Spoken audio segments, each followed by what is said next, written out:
Hola, aujourd'hui on se retrouve pour une vidéo spéciale make-up bio, vegan, cruelty free et pas très cher en plus.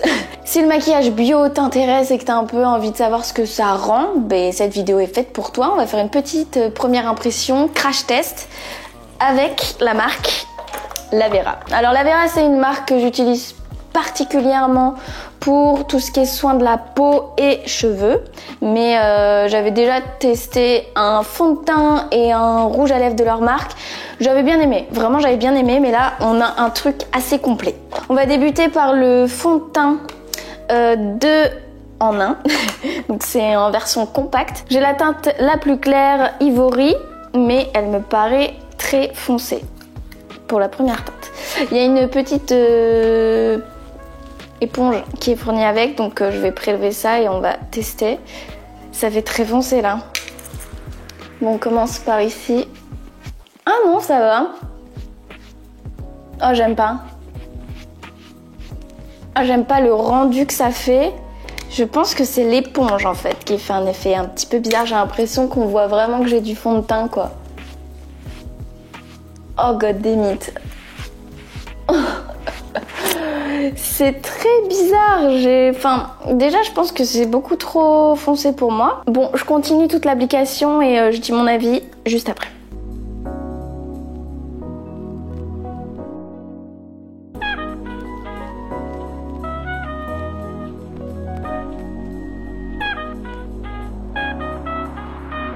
Donc je viens de mettre le fond de teint, donc en fait j'aime bien. J'aime bien parce que ça fait réellement un effet très naturel. Donc là on peut voir que j'ai des petites imperfections. Pour le coup je trouve que la teinte est bonne, bizarrement. Après j'ai pris un petit peu des couleurs, mais par rapport au cou je pense que ça se voit, enfin genre ça va quoi. Mais je trouve qu'il a un effet très naturel pour le coup. À savoir que j'ai une peau sèche et je trouve qu'il marque pas trop les ridules. À voir sur la tenue, mais pour le coup ça a vraiment une couvrance très légère, donc moi ça me va parce qu'en plus on voit mes petites taches de rousseur et tout, donc je trouve ça cool. Ensuite on va tester le Cover Stick en teinte je sais pas, je pense que c'est la teinte la plus claire. Encore une fois je la trouve très foncée. On va tester vite fait sous les yeux. Oh non, ça va. Mais voilà, pour le coup c'est vraiment un maquillage très naturel. Si on n'a pas vraiment envie d'avoir un effet trop maquillé, donc là ça va pas illuminer votre regard avec le triangle et tout, genre un truc très travaillé, ça va être très naturel. Moi j'aime bien. Après je pense que c'est pas le cas de tout le monde. On va tester sur mon petit bouton là. Franchement je suis étonnée. En fait c'est la teinte, je trouve que vraiment, là on peut voir, hein, ça fait des taches. C'est quand même un peu foncé. Moi j'ai l'habitude d'avoir des fonds de teint et tout ça beaucoup plus clair, parce qu'en plus là ma peau est quand même encore claire. Je vais me retrouver avec des taches partout, le truc hyper beau. J'en mets aussi sur mes rougeurs. Je sais pas si à la caméra ça rend bien, mais en vrai ça va. À voir après en pleine lumière, parce que bon. Ensuite, j'ai une poudre fine loose mineral powder. Donc c'est une poudre libre qui est en teinte transparente, mais qui est un petit peu colorée. Donc ça c'est vraiment le type de poudre que j'utilise assez souvent. Sachant que je pense qu'avec ce fond de teint là, il n'y a même pas besoin de poudrer en fait, mais j'ai quand même envie de tester. Oh, elle est trop bien. Oh, elles sont trop bon.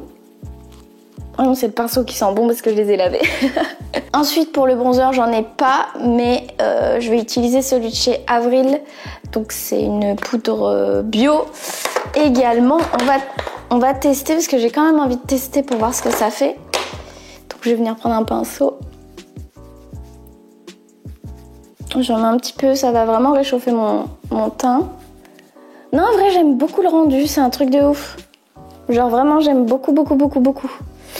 Voilà, là pour le coup c'est vraiment un make-up que je fais quand je commence à prendre le soleil, et ce que j'adore faire avec le bronzer c'est d'en mettre sur le nez. Ça fait vraiment un effet, j'ai pris un petit coup de soleil sur le nez. Ensuite je n'ai pas de blush, donc on va faire sans. Par contre j'ai un highlighter en en crème un petit peu. Donc c'est la teinte Shining Pearl numéro 2. Donc on va tester ça. Je l'ai juste swatché, il avait l'air oufissime. Mais on va voir à l'application ce que ça donne. Donc j'en ai mis beaucoup.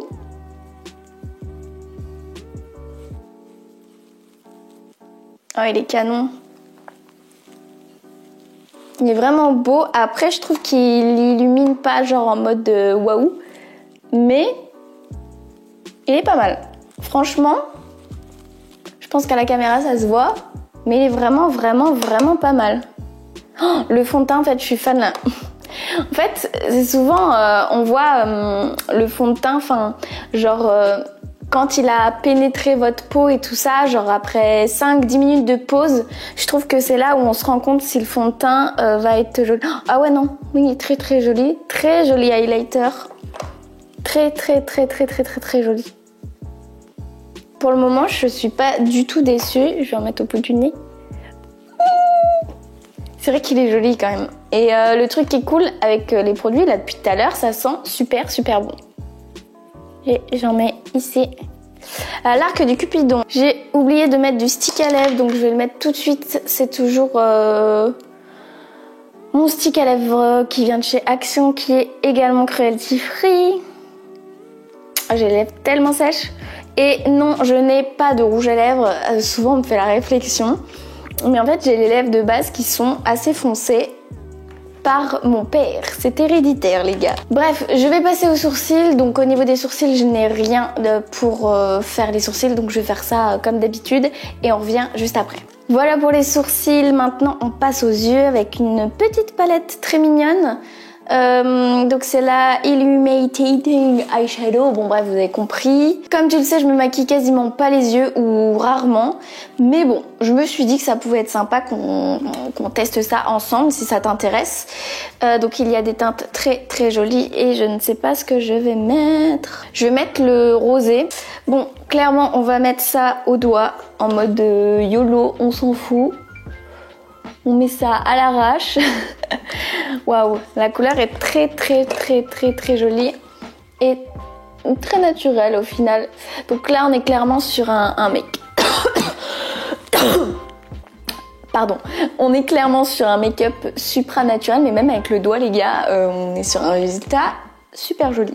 Sachant qu'on dirait que j'ai travaillé le truc alors que j'ai juste fait avec mon doigt, parce que là, ça fait un petit flouté plutôt sympathique.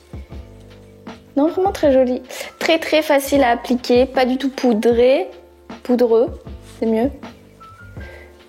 Ah non, vraiment, il est magnifique. Ensuite, on passe aux cils. Et je vais te confier une petite technique, en fait, au niveau du mascara. Parce qu'en fait, moi, j'ai un petit problème au niveau des cils. C'est qu'ils sont longs, mais ils sont tout raides. Et j'ai beau les recourber, une fois que je mets le mascara, ça tombe. Et c'est très chiant. Je ne mets pas d'eyeliner et tout ça parce que, enfin, sincèrement, on n'est pas dans un truc de pro ici, ok. On passe du coup au mascara. Donc c'est le Intense Volumizing Mascara en teinte noire. La brosse est très chouette. J'aime beaucoup. Donc ma petite technique.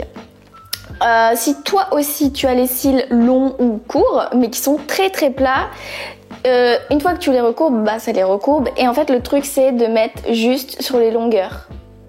Et pas du tout aller en racine. Donc en plus de 1, tes cils vont rester courbés. Et de 2, tu utilises quasiment pas de produit. Donc que demander de plus? Donc ça veut dire que ça te fait un effet vraiment pas du tout alourdi sur l'œil. Tu utilises moins de produits, c'est moins chiant à enlever. Et je trouve que ça fait un effet naturel quoi. Au niveau du mascara, il est pas trop mal pour une première utilisation. Après c'est vrai que moi je préfère quand le mascara a au moins un mois, il a un petit peu séché. Comme ça permet vraiment aux cils de rester comme ça. Donc franchement, voilà, il fait l'affaire comme tous les mascaras pour cette technique-là, clairement. Mais je pense que niveau volume et tout ça, c'est top. Et les poils sont sont super souples et tout. Enfin franchement, je pense que au-delà de cette technique, il peut être vraiment très bien. Ensuite, on passe aux lèvres. Et oui, je n'ai pas de rouge à lèvres, toujours pas. Donc c'est le Dainty Rose 35. C'est important.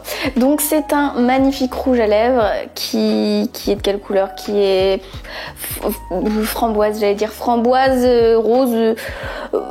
Voilà, bon. Je pense que tu vois quoi.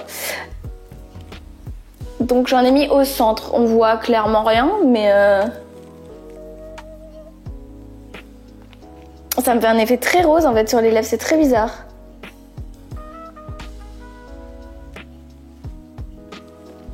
En fait, ce qui est un peu chiant avec mes lèvres, c'est que vu que j'ai les lèvres foncées de base, la couleur du raisin ne ressort jamais pareil que... La meuf est bug.